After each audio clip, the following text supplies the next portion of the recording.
Why you feel alone even when you're still together. Hello everyone, welcome back. I'm Dr. G. Today I want to talk about something many people experience in their marriages but do not always know how to explain it on words. Feeling alone even when you're still together.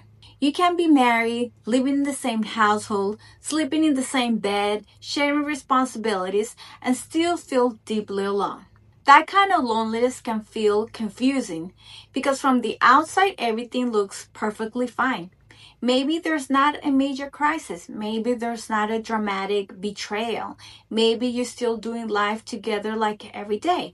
Normal days, or at least they seem normal from the outside. Inside, something feels missing. I decided to talk about this topic today because it's something that I'm seeing very often when I work with couples and also with individuals. I specialize in helping couples and individuals work with communication, rebuild trust, reconnect emotionally, especially when one partner feels alone or when both of you feel stuck in painful patterns. Recently, several couples have reached out for support because they were experiencing this exact issue. They were still together, they were still doing life like every day. Emotionally, they felt apart. If that's you, I want you to know that you're not alone. You're not the only couple who's going through this. You miss feeling close. You miss feeling seen. You miss feeling like your heart still matters in the relationship. And after a while, it starts to affect you. You begin to question yourself. I'm expecting too much? Is it about marriage? This is what marriage becomes? Why do I feel this way if nothing is wrong? Or maybe it doesn't look like there's anything wrong. If that's where you are, I want you to hear this clearly. You're not too much. You're not needy. You're not wrong for wanting connection. Let's go over how loneliness quietly builds. Loneliness in marriage doesn't start all at once. It starts quietly. It starts in moments where you do not feel seen, fully heard, or fully understood. Maybe you tried to talk and feel dismissed. Maybe you need comfort and you didn't receive it. Maybe you stopped bringing things up because it didn't feel worth it anymore. Little by little, something shifts. You do not feel as safe to open up. You do not feel as connecting or sharing your thoughts.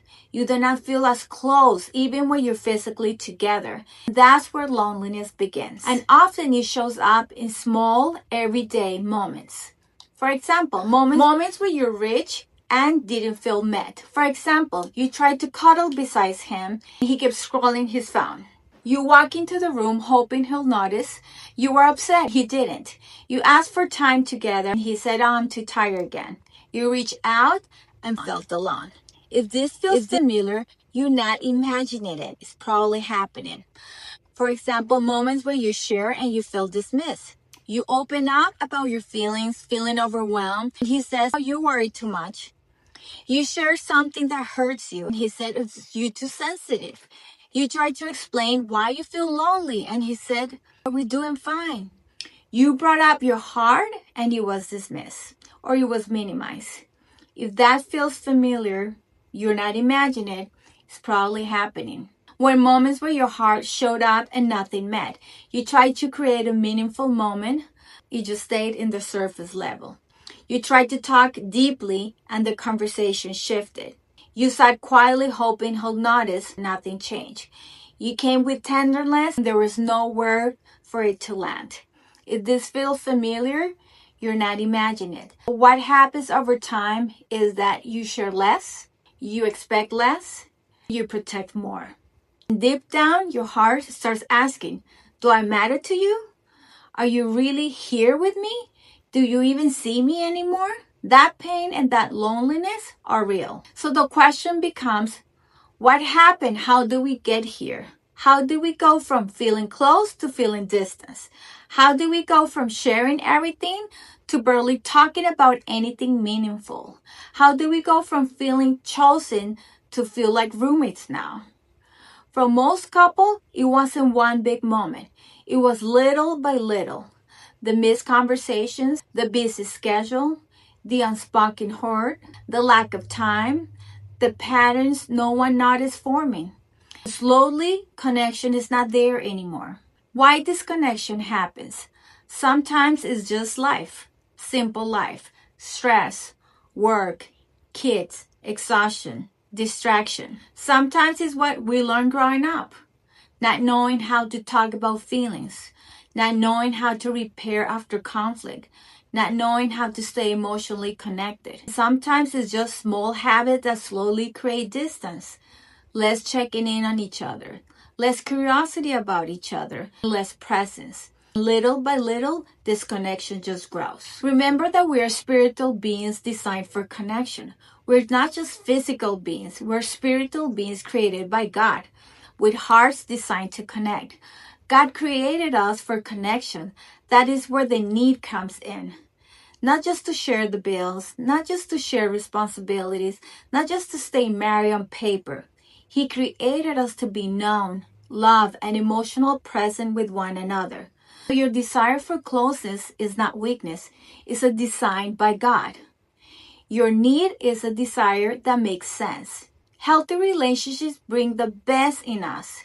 When a relationship is healthy, you grow not just as a spouse, but as a person. You grow as a parent, as a professional, as a student, in every role in your life. That is what we all hope for. And think back for a moment. When you started your relationship, you had dreams, you had plans, you had hopes, you have a vision for your life together. Because we all do. And that desire is still meaningful and important right now. Today, I want to teach you some simple steps you can start using today. Where do you begin? You begin small. Notice the moments. Pay attention to the small times when connection is possible. For example, he or she walks into the room and starts telling you something at random about the day. Instead of half listening while on your phone, you pause and you really listen. Or you feel that moment where you want to say something, usually you hold back. This time you notice it because awareness is the first step. Second one, slow down your responses. Sometimes disconnection happens because everything is rushed. So if you rush, I want you to slow down. For example, he says something that normally will irritate you. Instead of reacting quickly, I want you to pause, take a breath, and respond calmly. Or instead of saying fine and walking away, you slow down and stay in the moment for a few moments longer. That small pause can change the tone of the whole interaction. Bring warmth into small interactions.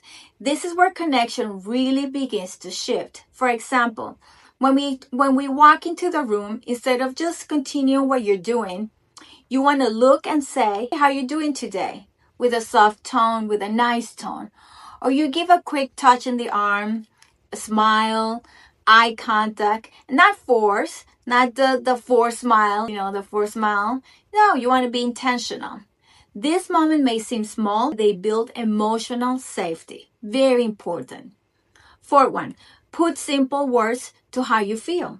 Not long 3-hour conversations, not perfect communication, just simple, honest words. For example, instead of saying how you feel, nothing, you say, I've been feeling a little distant lately, or I miss feeling close to you, or even, can we spend a little time together tonight? Simple words opens the doors. Number 5, remember, it's not about perfection. You're practicing. This is a skill.